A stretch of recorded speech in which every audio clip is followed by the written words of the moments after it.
Hey there, y'all. It's your boy Tryst. Hope nothing's amiss, and hope you can still enjoy your bliss. Again, it's your boy Tryst, my holy baloney jabronis, on the channel, and also from Not Your Normal Discussion podcast. And we just actually got done filming our next episode. It's spicy. There's heat, best believe. We're even talking about Nikki. So make sure you tune in on Friday at 5. But in the meantime, I didn't want to leave y'all on the lurch on my own channel. I wanted to actually talk about this very serious topic I've been meaning to talk to y'all about a while. About this dude who, if you've been on Twitter, you've probably seen his name, David Lowe, out in Indiana. Been doing some wild fuck shit. And this, before we get into it, this is why, and I know this episode's crazy. The family's back, so we won't necessarily have time in front of the TV. But hey, the glare on the TV, maybe that's for the best. Although I'm not always going to have this either. So, you know, how we going to make videos, we're going to make videos. All the help y'all can give, make sure you give. But I want to talk about this topic real quick, because I think it's important. I don't see too many stations actually talking about it. And it's a big part of, or another example at least to me, of why it's abolish police, abolish jails, we gotta reform, or we're past the point of reform, we gotta, all that, but let's go. You know me. Were harassed, sexually assaulted, threatened, and completely terrified.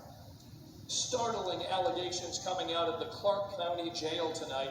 A corrections officer accused of giving male inmates access to the female side of the jail. And now 13 Investigates has learned that 20 women claim that access led to attacks and rape behind bars. And tonight at 6, our Jenny Ronovich digs into this lawsuit against the Sheriff's Department.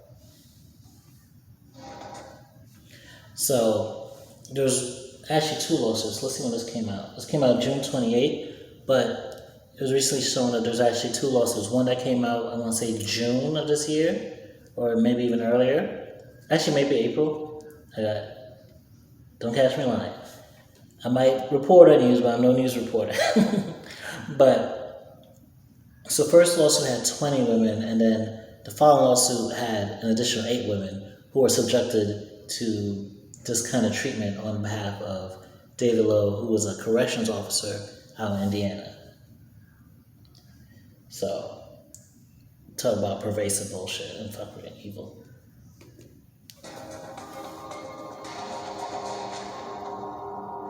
Well, the allegations in this lawsuit are disturbing. A jail guard accused of selling a key to male prisoners who allegedly used it to assault and rape nearly 24 female inmates. 20 women listed in the federal lawsuit call it a night of terror at the Clark County Jail, an alleged attack by male prisoners uninterrupted for hours. Women were harassed, sexually assaulted, threatened, and completely terrified. When I met with each and every one of these women, and they broke down repeatedly, you get an impression, an understanding of what these women went through.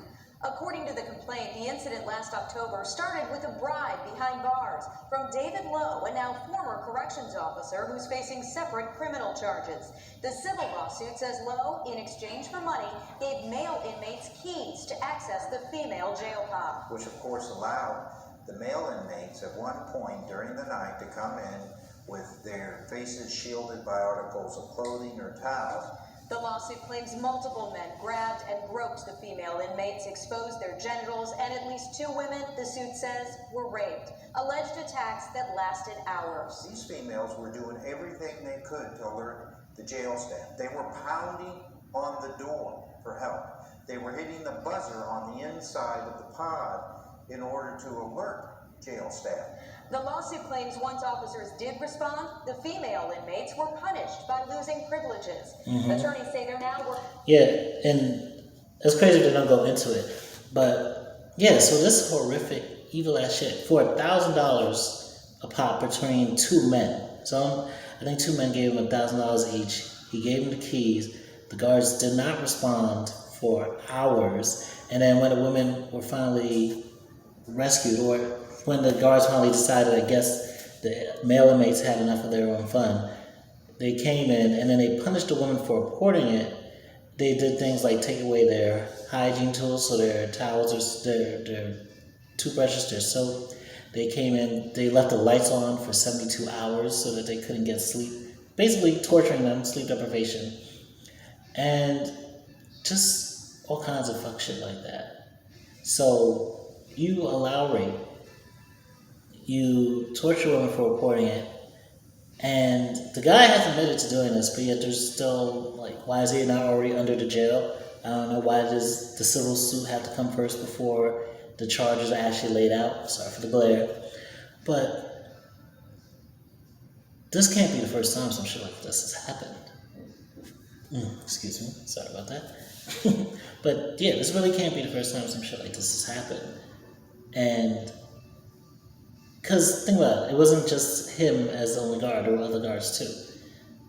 And who just accepts a bribe their first time for $1,000, $2,000 and lets all this crap go down?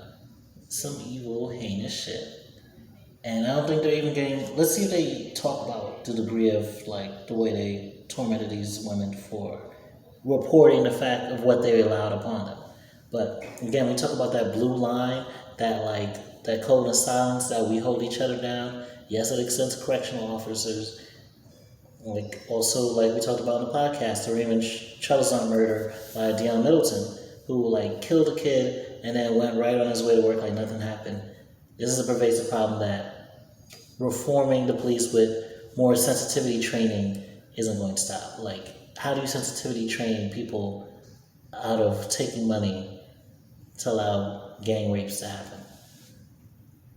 Working to get video footage of the alleged incident, but the mere presence of cameras inside and the alleged lack of staff intervention is why attorneys tell 13 Investigates the women are suing not only David Lowe, but also the sheriff and unknown jailers. This was a complete and utter breakdown of the one thing that you should be able to rely upon jails to provide, and that's security. And when that happens in the night, men crashing through the door, and you have zero control from that moment on, maybe you can start to understand the damages these women went through.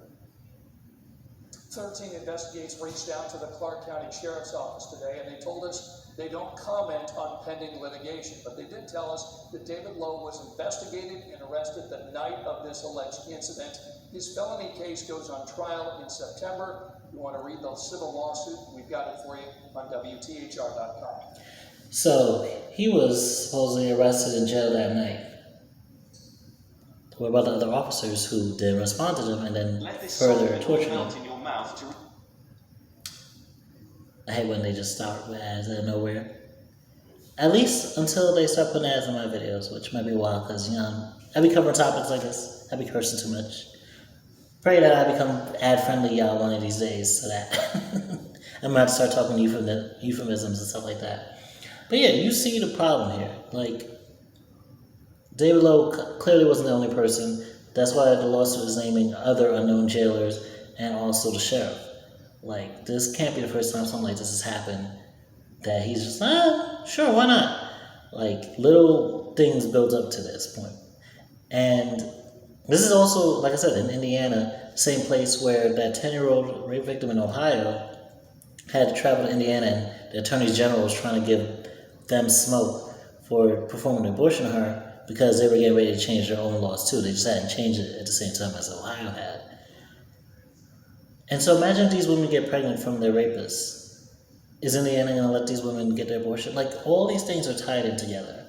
The war on women with, you know, taking away reproductive rights. The war on these women with allowing them to be sex objects for prisoners, I guess, for the sake of the cops' pockets and to control them, you know, make them, like, happy in their own way, so I guess they don't deal with their violence over there. They just let these other women become victims of the violence. And that's what happens with systemic state violence. If it's not being perpetrated against you, then you're just happy it's being perpetrated to somebody else. And we all look the other way. Like, police are beyond reform at this point. We need to abolish police, abolish jails as is. There are jails in other countries where they treat inmates humanely and where they would never subject inmates to anything like this. Like, I think in Norway, again, I wanted to keep this video short. I don't want to keep it too long. We're already at 10 minutes. But I want to show you a quick thing of the Holden prison, I believe Norway. Holden prison, Norway. Let's see if we can go to this quickly. The United States has more than 2.2 million adults locked up in its prisons and jails. That's only slightly smaller than the population of Houston, America's fourth largest city.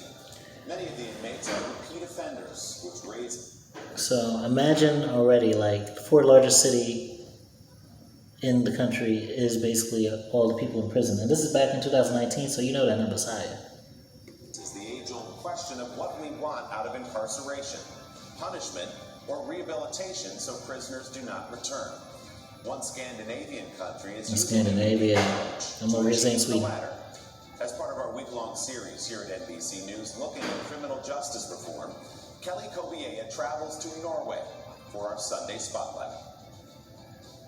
In this vast forest of pine and blueberry is what some call the world's most humane prison, Halden Prison, where new inmates are greeted the way I was, with a handshake. Nice to meet you. Nice to meet you. Drug smugglers, murderers, rapists, all doing time in a maximum security prison that feels more like a college campus. This is home? This is home, yeah. Karsten was convicted of killing a man in Brazil. This is his cell block with a full kitchen, big screen TV, laundry room. You have a key to your own cell. Yeah, everybody has their own key. He and the rest of the prisoners are locked in overnight. Could you imagine? I already know some of y'all like, nah, them niggas need to be tortured, them niggas need to suffer. They said murderers, rapists, serial killers?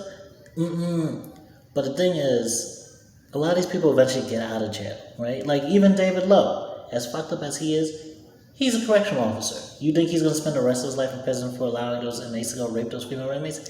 He's going to be out at some point. Who knows if he gets another police job? Who knows if he gets a security job? Who knows if he's securing a building you're in? Are you going to feel safe knowing a man like that has any type of control or over anything in your life? No. But these people need rehabilitation or else they're going to keep doing evil fucking shit and cycling in and out of prison and coming back to fucking terrorize more people. Like, the system that we have, it just lets monsters play with other monsters. It doesn't do anything to truly understand monsters and then neutralize monsters and bring humanity back to these people. The rest of the time, they choose when to lock the door to their cozy single-bed cells with a TV and a private bathroom. That used to be in prison in Brazil, and there was a cell just a little bit bigger than this, and there used to be 15 people in the same room. Jesus the Christ. point here to You know how many people make jokes about dropping the soap and everything like that? If you live with that kind of violence and sexual monstrosity on a regular basis, yeah, that produces monsters. Yeah, that makes people okay trying to scrounge up $1,000 to buy a guard to do things that are unspeakable. Like, again, our prison system, like, prisons, in fact, are reform on executions. Like, you read in the Bible, them stoning the hell out of niggas after Jesus could stone someone. That's what they used to do back in the day. They used to cut off hands and stone people to death and cut off heads. Prisons are a reform to that, to just execute people for anything. We can go beyond just reform, that reform of prisons and go to, like, a form of jail that's actually going to treat people like human beings and then rehabilitate them beyond that point. turn criminals into good neighbors. Always have coffee on the go. Thank you. Rehabilitation, says the prison governor, starts on day one. We take the freedom from them, but when they are here, we try to help them to get better citizens. Inmates have a normal work week, giving them routine and responsibilities, training to be car mechanics, and graphic designers in a state-of-the-art studio. From the city hall, we're getting jobs from them. Learning skills like restaurant prep, where they're trusted to handle knives, can help them get jobs on the outside. They have weekends off and a house available for overnight visits with their families. Welcome to Criminal Records. Thank you. Richard is studying music. He's doing time for murder and served his first 4 years in a Swedish prison. I was very hateful myself when I came here, because I come from a very, very hard prison systems. They really, really hate the guards, and the guard hated us. Do I feel like a different person now? Yeah, I do. Here, guards and tutors work side by side with inmates, playing chess or simply going for a walk. It's all about building relationships and trust, even with the prison boss. You look so happy. It's an inmate who painted it. There are cameras and locks, but no weapons, and nearly half of the guards are women. But do you feel safe? Yes, I do. Why? Well, I mean, we get to know all the prisoners pretty well. We interact, but we're with them all the time. Norway's model isn't cheap. $93,000 per inmate per year, 3 times more than in the US. But only 20% of inmates re-offend after 2 years. In the US, it's 60%. There's no death penalty, and life sentences were banned in 1981. Even mass murderer Andres Breivik, who killed 77 people in the 2011 attack, was given a maximum sentence of 21 years, though that is extendable. Conservative critics say Norway has gone too far. What about the victims who actually has this feel really injustice that people who commit this crime can actually live in this luxury? If someone were to say to you, wow, this looks like a pretty luxurious lifestyle. Most of us aren't going to see that outside for a long time. Outside the wall. But these men admit they've been helped here.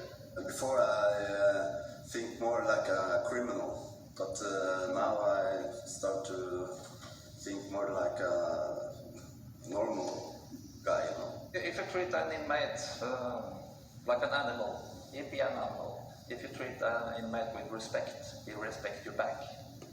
I think that's the most important point to leave on. I don't want this video to be too long, but yeah, there is some legitimate criticism of, for exactly the point of victims, especially like, this is something that's on the prison abolition side of like left movements here, where people are pushing for example, even domestic abusers and people who've like offended personal loved ones and women to just be bailed out, or like no cash bail for them.